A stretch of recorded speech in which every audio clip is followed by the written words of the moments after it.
Gel.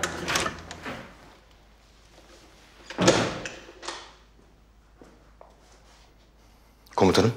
Gel otur abiciğim.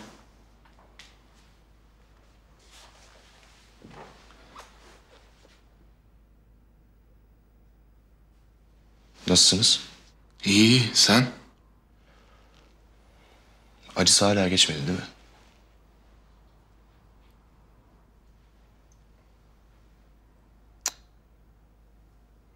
Asla geçmeyecek. Öyle. Hayırdır, sende de var bir yara. Hiç açmayalım o konuyu komutanım.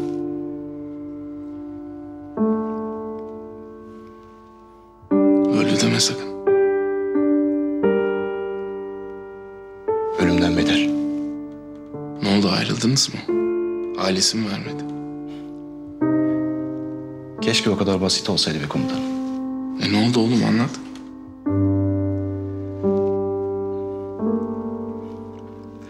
Dilim varmıyor komutanım. Belki bir gün anlatırım ama. İyi peki. Senin doktor ne yaptı şimdi? İstanbul evine döndü.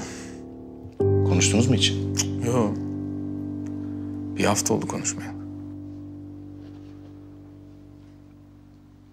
İyi de bir kıza benziyor.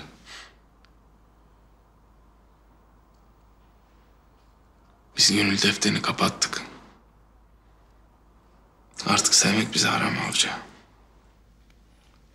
Öyle deme be komutanım. Öyle öyle.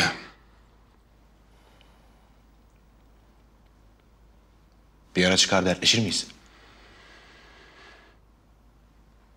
Ne yapacağım, Fransız gazeteciyi mi çağıracağım?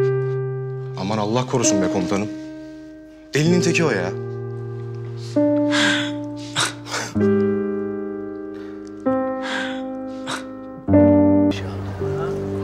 Hangi sinemaya gidiyoruz? Hangi derken? Zaten bir tane sinema var. Doğru. Bari komik bir şey olsa. Bir sniper'cının hikayesi. Ne oldu komutanım? Oğlum kafa dağıtalım dedik, bizi soka soka savaş filmine mi sokuyorsun? Ya adamlar hem milletin toprağını işgal ediyor, hem de bunun filmini çekip pazarlıyorlar. İzlememiz lazım bence. Bizim problemimiz bu. Derdimizi anlatamıyoruz ki kimseye. Ya yürü gidip bir yere oturalım. Şehri o kadar güzel dizayn etmişler ki. Her şeyden bir iki tane var zaten. Nereye oturalım, nereye çıkalım, nereye gezelim diye tartışmıyorsun bile.